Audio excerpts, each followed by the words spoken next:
Why we Catholic, we pray for the dead.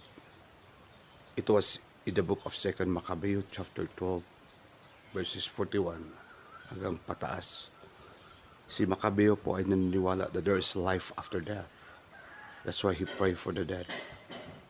Praying for the dead is asking God, begging God for the souls of our loved ones. Kaya nga tinanggal ng mga taga-ibang sekta, mga protestante itong 2 Maccabeo kasi nandoon ang prayer for the dead.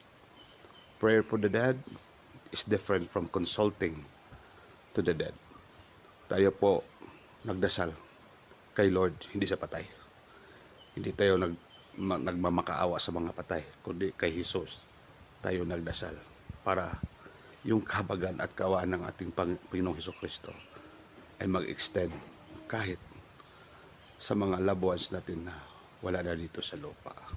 That's the mercy of God. That's the grace of God. Bakit bawal sa inyo? Delikado kayo, mga taga-ibang sekta. Salamat po.